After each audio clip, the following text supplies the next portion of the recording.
আমরা একটু নর্মালি শুরু করি। তো যেটা বলছিলাম যে আমরা কলেজ জীবন, কলেজ লাইফটা আমরা সবাই এক্সপেরিয়েন্স শেয়ার করব। আমরা একেক সময় একেক জেনারেশন আমরা আছি। এরপরে যেটা হামিদ ভাই আমাদের সবার আগে বেরিয়ে গেছেন কলেজ থেকে, এবং বাইরে যে চ্যালেঞ্জগুলো আমাদের নতুনত্বের, নতুন জিনিসের সঙ্গে অ্যাডপ্ট করা, সেগুলো আমরা কীভাবে করি এটা নিয়ে আমরা আজকে ডিসকাস করব। বিকজ আমাদের প্রত্যেক বছর একটা করে ব্যাচ বের হয়, প্রত্যেক বছর ওই ব্যাচের যে আমাদের ভাই যারা, তারা একটা নতুন সিচুয়েশন ফেস করে, যেটা তুমি একসময় ফেস করবে। সো ওই আইডিয়া থেকে এই প্ল্যাটফর্মটা শুরু করা। Thank you for coming. আমি আপনাদের পরিচয়টা আবার দিব, তার আগে আমি আমার স্ক্রিনের সামনে যারা আছেন, অর্কার আমাদের দীর্ঘ দিনের, অর্কার সঙ্গী যারা, অর্কার ব্রাদার, অর্কার ভাই ভাবি, তাদের পরের জেনারেশন, আই এম শিওর যে থার্ড জেনারেশন হয়তো আমাদের নিশ্চয়ই এখনও আছে, এখন শুরু হয়ে গেছে। সো এই লম্বা জার্নিতে আমরা কেমন আছি, আমরা কি করেছি, কি করতে চাই, সেটা হলো মূল ফোকাল পয়েন্ট। আরেকটি যেটা হলো যে আমরা কিছুদিন আগেই অর্কার রিইউনিয়ন হয়েছে, অসাধারণ একটি আয়োজন ছিল, যার স্লোগান ছিল কানেক্টিং জেনারেশনস। আমাদের সেই স্লোগানে দুর্দান্ত একটা রিইউনিয়নের পরপরই একটা আল্লাহর রহমতে আমরা একটা ইফতার মাহফিল করতে পেরেছি। সেটাও আমরা অনেকে একত্রিত হয়েছিলাম ফ্যামিলি সহ। সো সেখান থেকে একটু আসলে আইডিয়াটা এসছে যে অর্কার বর্তমান যিনি সাধারণ সম্পাদক এজাজ ওসমান, তিনি বলছেন যে ডিজিটাল প্ল্যাটফর্মে কানেক্টিং জেনারেশনস একটা অনুষ্ঠান আয়োজন করা যায় কিনা। সেই আলোচনা থেকে আজকে আসলে এই এই ছোট্ট একটা আয়োজন করা, যেন অর্কার প্রত্যেকটা জেনারেশন কানেক্ট করা যায়।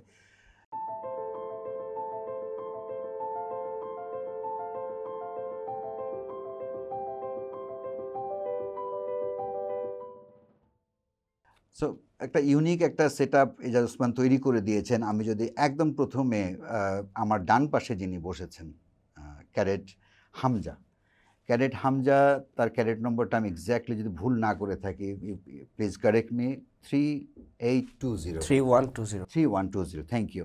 ও ক্লাস 10-এ পড়ছে বর্তমানে আমাদের আরসিসিতে। তারপরে আছেন যিনি ক্যাডেট হাবিবুল্লাহ, 1089 20th ব্যাচ। এই দুজনের সম্পর্ক, ক্যাডেট হামজা এবং ক্যাডেট হাবিব, তারা পিতা পুত্র, হয়তো অনেকেই আপনারা জানেন, but we are really proud to have them here, because আমরা কানেক্টিং জেনারেশন বলছি। আমরা শুধু ক্যাডেট ভাই না, ক্যাডেট বাবাও আছে। হামজা আমাদের সবাইকে চাচা বলছিলাম, সে নো, চাচা না, তোমার বাবা থাকতে পারেন, বাট আমরা তোমার ভাই অ্যাজ এ ক্যাডেট। তো আমার থেকে সবচেয়ে দূরে আছেন সাজ্জাদ বাহার, 33rd ব্যাচ। তিনি এখন আমাদের কলেজ থেকে বেরিয়েছেন, 55th ব্যাচের ক্যাডেটরা বেরিয়েছে।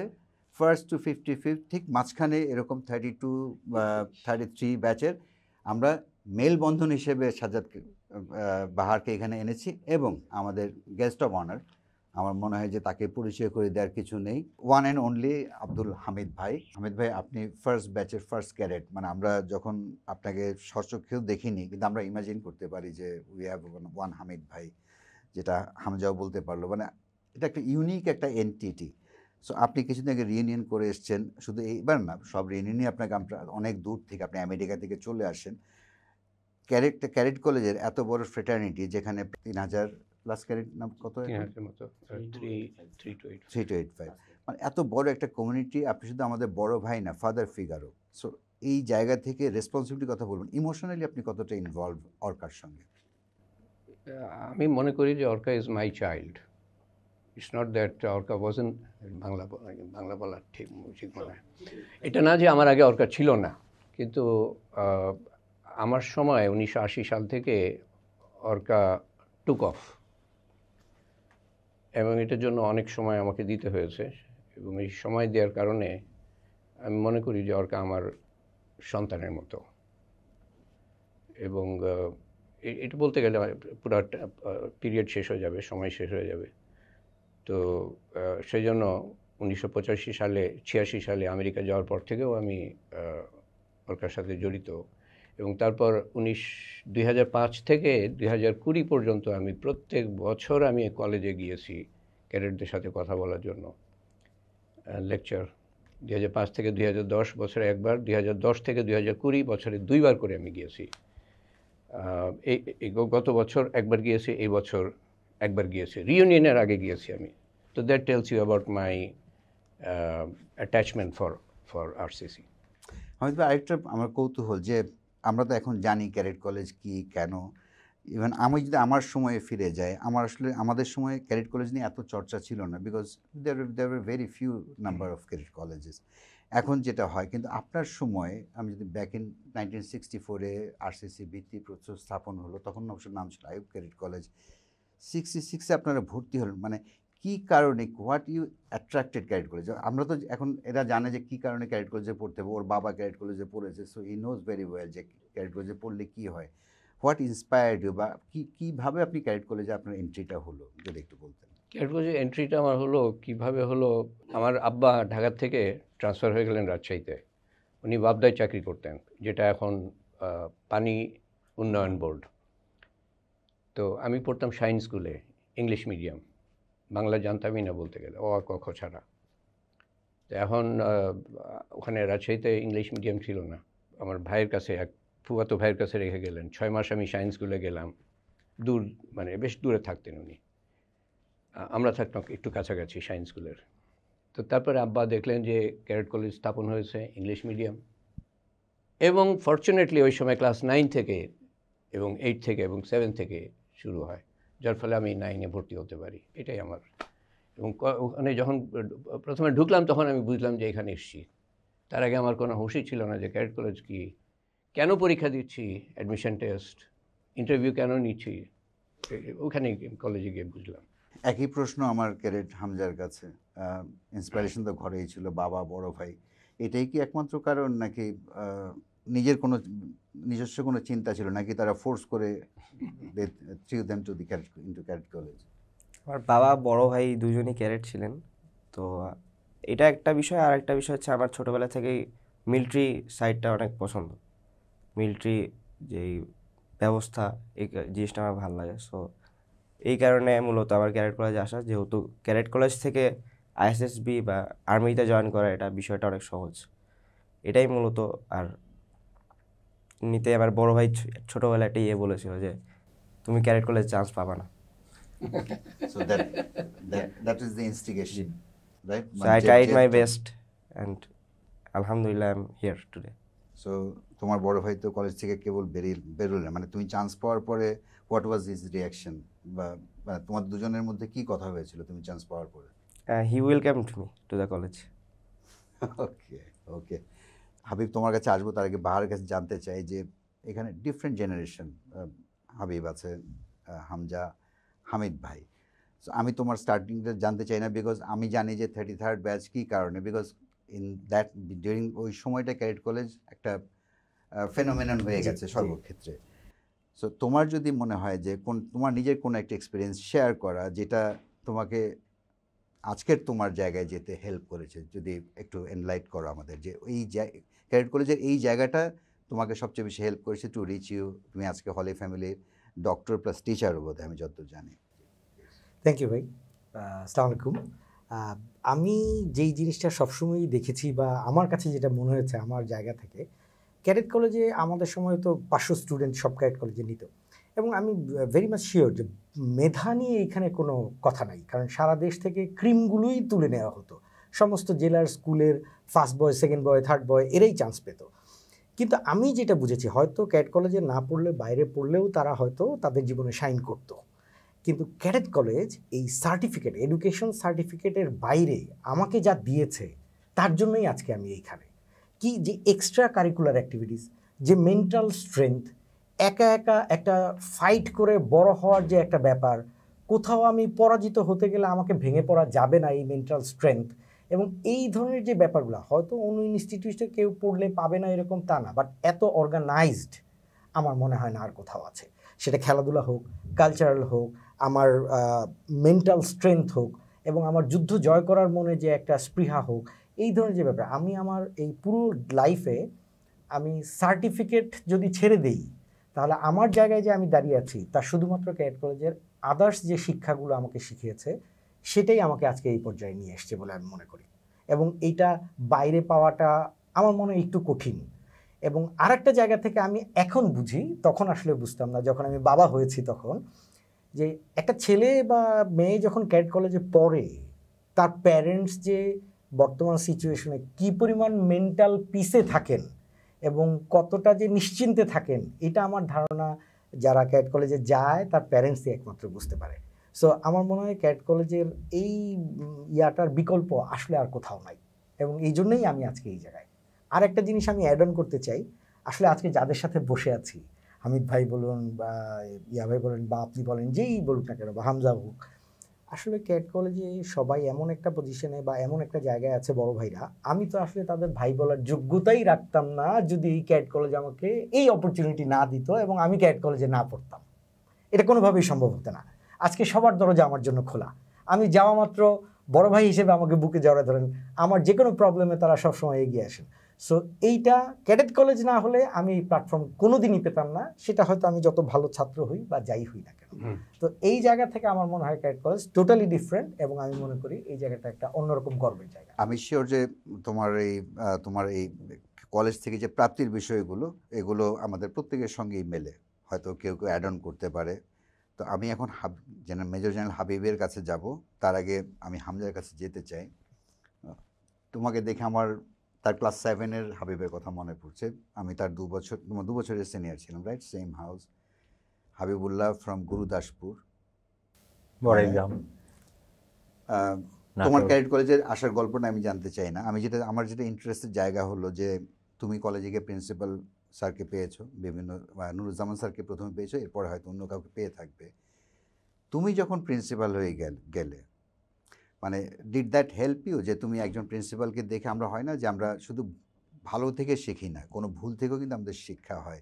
প্রিন্সিপাল হিসেবে হাউ ডিড ইউ প্লে, বা তোমার রিয়াকশন বা যে কাজগুলো করার কথা তুমি একটা প্রিন্সিপালের কাছ থেকে যেগুলো আশা করতে ছাত্র হিসেবে, তুমি কি তোমার সেই ক্যাডেটদের সেটা দিতে পেরেছিলে তোমার প্রিন্সিপাল টেনিয়ারশিপে? থ্যাংক ইউ সাইদ ভাই, thank you very much for the difficult question. আমি জানি না কীভাবে উত্তরটা সাজানো হবে। প্রথমে আমি একটু হামিদ ভাইয়ের কথাটা বলে নিই। হামিদ ভাইকে যখন বললেন যে অর্কার সাথে বা আছে ক্যাডেট কলেজের সাথে তার ইমোশনাল অ্যাটাচমেন্টের কথা, আমি মনে করছিলাম এটা হয়তো হামিদ ভাইয়ের জন্য বলাটা অত সহজ হবে না, এটা আমরা জানি, আমরা বলতে পারবো। আমি যখন প্রিন্সিপাল হিসাবেই যখন পোস্টিং আমার হলো, হামিদ ভাই আমাকে কল দিলেন, আমরা কথা বলেছি বেশ কয়েকবার কলেজে যাওয়ার আগেই। আর তাছাড়া যখন আমি কলেজে যাচ্ছি প্রথমে, হামিদ ভাই আমাকে পরামর্শ দিলেন যে তুমি মসজিদে আগে যাবা, 2 রাকাত নামাজ পড়ে নিও। তাই লাইক দ্যাট আইডিয়া। আমি সবাইকে সহই যাচ্ছিলাম, সবাইকে অপেক্ষায় রেখে রাত্রে 2 রাকাত নামাজ পড়ে তারপর বাসায় বা প্রিন্সিপালস বাংলোতে গেলাম। তো that was a unique experience. আলহামদুলিল্লাহ অনেক অনেক বড় একটা প্রাপ্তি আমি মনে করি যে আল্লাহর মতে ক্যাডেট কলেজে পড়ার জন্যই, এবং পরবর্তীতে আর্মিতে আসার জন্য এই সুযোগটা আমি পেলাম। যে প্রতিষ্ঠানে আমি পড়াশোনা করেছি ওই প্রতিষ্ঠানেরই আবার কর্ণধার হওয়ার একটা যে সুযোগ, আলহামদুলিল্লাহ। তো আমি কয়েকটা জিনিস প্রিন্সিপালদের কথা আমি খেয়াল রেখেছি। আমার খেয়াল আছে একবার শুক্রবারে মজার ঘটনা ঘটলো। খাবার কিসের জন্য যেন একটু দেরি হয়ে গেল, দুপুরের খাবার নামাজ পড়ার পরেই তো ক্ষুধা লেগে যায়। তো খাবার কি জন্য যেন একটু রান্না দেরি ছিল, ক্যাডেটরা একটু বেশি খেয়ে ফেললো, খাবার শর্ট। তারপরে আবার রান্না করা হলো, আবার মনে হয় 5-7 কেজি চাল দিয়ে আবার শর্ট, আর ছিল একটু স্পেশাল মেনু, খিচুড়ি বা এরকম কিছু। তো আমি শুনেছি, আল্লাহ মাফ করুন আমি ভুল বলছি না বা করছি না, কাউকে দোষারোপও করতে চাই না, আমার কানে আসলো কোথাও প্রিন্সিপাল স্যার কার সম্বন্ধে যেন বললেন যত সব চোরের দল। তো আমরা তখন ধরে নিলাম মনে হয় মেসিং অফিসার বা ফ্যাকাল্টি যারা দায়িত্বে আছেন তাদেরকে কি চোরের দল বলা হলো। As a cadet we did not like that, যে কাকে এই চোরের দল বলা হচ্ছে, জাস্ট একটা সুইপিং কমেন্ট। তো আমি চিন্তা করেছি যে যখন আমি প্রিন্সিপাল, যখনই খাবার একটা স্পেশাল মেনু বা খেতে ভালো লাগবে, আলাদাভাবে বলতাম যে রান্না চুলা চাল একটু বেশি দিবা, তরকারি যেন বেশি থাকে, শর্ট যেন না পড়ে, কোথাও শর্ট যদি পড়ারও সম্ভাবনা থাকে কোনোভাবেই যেন অ্যাবিউজ না করি কাউকে। এই জিনিসটা আমি আলাদাভাবে খেয়াল রেখেছি। আর একটা জিনিস আমি ক্যাডেট হিসাবে ফিল করতাম যে ক্যাডেটরা কোনটা পছন্দ করে। শুক্রবারে সকালে কেউ কেউ ঘুমায়, কেউ কেউ কিন্তু ফুটবল খেলা, অপশনাল গেমস আমরা যেটা বলতাম, এটা পছন্দ করতো। আমি ক্যাডেটদের ওই পয়েন্টটাতে আমি নাড়া দিতাম যে কালকে অপশনাল গেমস আছে, তোমরা আগে থেকে ইচ্ছা করলে ফুটবল ইস্যু করে নিয়ে রাখতে পারবা, সকালে 7টা থেকে তোমাদের শুরু, আমি হয়তো 8টার দিকে খেলতে আসতেও পারি। তো এইটাই ঘোষণায় দেখা যেত যে অনেকে খেলার মাঠে এসে হাজির। খেলা গেমস শেষ, সবাই বাঁশি দেওয়ার সাথে সাথে চলে যাবে গোসল টোসল করে মাগরিবের নামাজ। এই সময়ে সিনিয়র ক্লাসের যারা, তারা আবার একটু 2 মিনিট 5 মিনিট তাদের সিনিয়রিটির জন্যই হোক আর অতিরিক্ত খেলার আগ্রহেই হোক, তারা আর একটু খেলতে পছন্দ করতো। আমি তাদের সাথে খেলার অংশ নিতাম এবং বলতাম আচ্ছা ঠিক আছে, সবার গেমস অফ, বিরতি, শুধুমাত্র এই 1 নম্বর গ্রাউন্ড তারা আরও 10 মিনিট অতিরিক্ত খেলবে। তো আমার মনে হতো যে that was a very easy approach and access for me to reach to the heart and mind of the cadets. I don't know how could I really rich to them, but আমার মনে হতো যে cadets use to like that it very much. But আমি pretty confident যে তুমি খুব ভালোভাবে চালিয়েছো। কি কারণে আমি যখন তোমাকে ক্লাস 7-এ দেখি, আমি তখন ক্লাস 9-এ পড়ি, রাইট? ওই সময়টা কিন্তু ক্লাস 7-এর উপর খুব চোখ থাকে, বাজ পাখির মতো চোখ থাকে ক্লাস 9-এর। But it was really difficult to punish you, মানে to find a reason to punish Habibullah. Your dad was, তার ডিসিপ্লিন লেভেলটা ওই লেভেলের ছিল। শুধু তাই না, তার সেন্স অফ হিউমার ছিল, দুষ্টুমি যে করতো তা না, বাট সেটা এমনভাবে করতো তাকে আসলে ওই কারণে তাকে পানিশমেন্ট দেওয়া যেত না।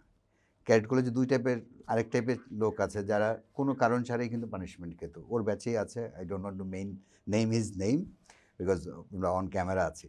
সো আমার হামিদ ভাইয়ের কাছে ফিরে যাই যে 2016 রিউনিয়ন থেকে আপনার সঙ্গে আমি একটা সেলফি তুলেছিলাম। তো আমার ছোটো মেয়েকে দেখালাম, I was very excited, you know his mister Abdul Hamid, আমার ফার্স্ট ব্যাচের ফার্স্ট ক্যাডেট। আমার মেয়ে খুব নর্মালি নিল যে তুমি এটা নিয়ে এত এক্সাইটেড কেন। আমি বলতে তুমি বুঝবে না, মানে আপনার ভ্যালুটা হলো আমাদের কাছে এরকম যে মানে আমাদের কাছে ওইটাই একটা প্রেশিয়াস মোমেন্ট যে we spend some time with you. আমি যখন ক্যাডেট কলেজে যাই, নেভার স ইউ, শুধু শুনেছি আব্দুল হামিদ, বোর্ডে দেখতাম আব্দুল হামিদ এক, মানে এটা একটা মিথ। আজকে আমার পরম সৌভাগ্য যে আপনি আমাদের সঙ্গে বসে আছেন। আমার একটা অনেক দিনের কৌতূহল যে আমরা এখানে প্রত্যেকে পানিশমেন্ট খেয়েছি। একবার হলো হ্যান্ডস ডাউন হলো, তো বা এক্সট্রা ডেল না খেললো, এক্সট্রা ডেল খেয়েছি, একটা খেয়েছি আমি খুব ডিসিপ্লিন ছিলাম, ওরা খুব ভালো জানে। তারপর আমি একটা এক্সট্রা ডেল খেয়েছি। আপনি কি হামিদ ভাই ক্যাডেট কলেজ জীবনে কখনো পানিশমেন্ট খেয়েছেন বা দিয়েছেন? তো অবশ্যই, যেহেতু আপনি লিডার ছিলেন। হ্যাঁ, খেয়েছি 2 বার। প্রথমটা হলো আমরা প্রথম ফেব্রুয়ারিতে, 1 ফেব্রুয়ারিতে জয়েন করি। 2 ফেব্রুয়ারি থেকে পিটি সকালে ভোরবেলা, আর ড্রিল। আমাদের 5টা পিরিয়ড ছিল ড্রিল। এবং 2 তারিখ থেকে 10 তারিখ, কয়দিন হয়? 9 দিন। 9 দিন, জি। 11 তারিখে ইনগুরেশন হবে।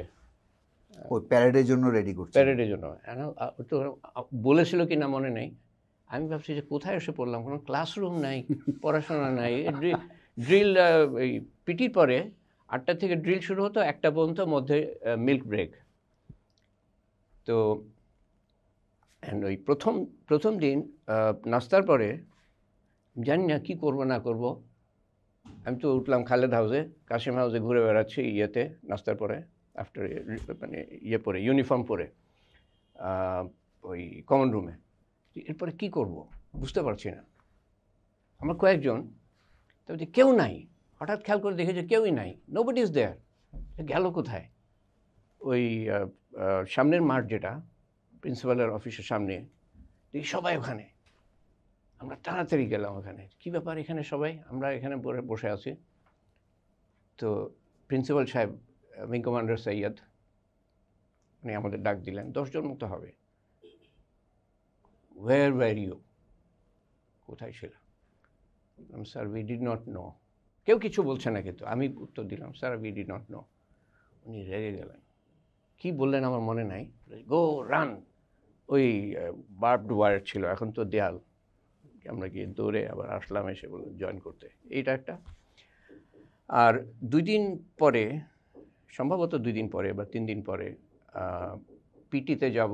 ঘুম থেকে উঠালেন হাউস মাস্টাররা, ভোর 5টা না কয়টা, ফেব্রুয়ারি মাস কিন্তু।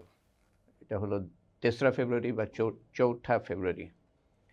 রেডি হয়ে হাফ প্যান্ট, শীতের মধ্যে, কনকনে ঠান্ডা, জাস্ট একটা গেঞ্জি আর শার্ট, তার মনে হাফ শার্ট ছিল। আমি রেডি হয়ে পাশের রুমে, আমার ছিল তখন খালেদ হাউস 14 নম্বর রুম, একেবারে শেষের রুমটা। তো পাশের রুমে আমার 1টা বা 2টো রুম পরে ক্যাডেট নম্বর 5 ফারুক আমিন, রিসেন্টলি ইন্তেকাল করেছে, ফরেন মিনিস্ট্রিতে ছিল। অসুস্থতার কারণে অ্যাম্বাসেডর হওয়ার সৌভাগ্য হয়নি তার। তো সে আমাকে আটকালো, সবাই চলে গেছে পিটিতে, সে সে বুদ্ধি করে নাকি না বুঝেই আমাকে আটকালো, গল্প শুরু করলো, সে রেডি হচ্ছে তখন, আমরা সবাই রেডি, সবাই বাইরে চলে গেছে, nobody is in the house. আমি ভাবলাম যে তার সাথে কথা বলি, তাকে কেমন করে ছেড়ে যাই, সে রেডি হোক। গিয়ে দেখি যে ওই পুরা হাউস দৌড়াতে শুরু করেছে। হাউস মাস্টার আমাদের দেখলো দুজনকে, বললো যে তমিজুদ্দিন স্যার সাহেব, উনি ছিলেন আমাদের পিটি করাতেন, উনি আসলে ছিলেন গ্রাউন্ড সুপারিনটেন্ডেন্ট, কিন্তু প্রিন্সিপাল সাহেব কোনো এনসিও পান নাই ট্রেনিংয়ের জন্য, অ্যাডজুয়েন্টও পান নাই। আমাদের প্রথম প্রিন্সিপাল 2 বছর কোনো অ্যাডজুয়েন্টই পান নাই, 3 মাস পরে আসলো এনসিও। তো উনি গ্রাউন্ড সুপারিনটেন্ডেন্ট, উনি আমাদের ড্রিল, উনি আমাদের পিটি সবই উনি করাতেন। পানিশমেন্ট দেন এদেরকে। তো তুমি ওদেরকে কী বলে ডাবল মার্চ বলে নাকি, ডাবল মার্চে পাঠিয়ে আমাদের দুজনকে ওই হ্যান্ডস ডাউন রেখে দিয়ে তখন উনি চলে গেলেন। আমরা তো হ্যান্ডস ডাউন অবস্থায় আসি, কত সময় ধরে আসি আল্লাহ জানে, পারি না, কোনো মতেই পারি না যে কখন উনি আসবেন ফিরে। একসময় আসলেন ফিরে, তারপরে বললেন গেট আপ, জয়েন। এই দুটোই পানিশমেন্ট জীবনে প্রথম। পানিশমেন্ট তো দিয়েছেন তো আপনি নিশ্চয়ই? এরপরে সেটা কেউ বলতে চায় না। আর এটা হ্যাঁ, পানিশমেন্ট দিয়েছি কি যে বাটন লাগানো নাই, পলিশ ঠিক করা নাই, জুতার ফিতা ঠিক মতো লাগানো নাই, যাও একেবারে চক্কর দিয়ে আসো পুরা ওই একাডেমিক ব্লকের পাশ দিয়ে, এরকম। আমি কোনো ইয়ে ছাড়ি নাই। কিন্তু এক্সট্রা ড্রিল আমার প্রথম টার্মে, অ্যাজ আমাদের সময় উইং আন্ডার অফিসার, প্রথম টার্মে আমি এক্সট্রা ড্রিল আমি নিজের থেকে দিই নাই। Punishment on the spot, punishment নিজে থেকে দিই নাই, পরে খেয়াল পড়ছে না। হাউস প্রিফেক্ট বলতো না, কি বলতো, আন্ডার অফিসার ওদেরকে বলতাম এই তোমরা পানিশমেন্ট দাও, আমার যাতে ক্লিন রেকর্ড থাকে, আমি এক্সট্রা ড্রিল দিই নাই। আমি তো সেই ক্লিন রেকর্ডে রয়ে গেছে যে আমাদের কাছে আপনি একটা কাল্ট ফিগার আরসিসি ফ্র্যাটার্নিটির মধ্যে। আপনি কি কখনো দুষ্টামি করেননি মানে কলেজ লাইফে? আসলে আপনি হার্ভার্ডে পড়াশোনা করেছেন, আমেরিকায় বিশ্ববিদ্যালয়ে শিক্ষকতা করেছি, কিন্তু এর আগে তো আপনি রাশিয়া গিয়েছিলেন বলে আমরা জানি পড়তে। সেই গল্পটা কিন্তু আমি বলতে চাচ্ছি কোনটা, যে সবারই ইউথ থাকে, চাইল্ডহুড থাকে, মানে একটা আমরা তো কিছু দুষ্টুমি তো করি। আপনি কি আসলেই জীবনে কোনো দুষ্টুমি করেননি ক্যাডেট কলেজ লাইফে?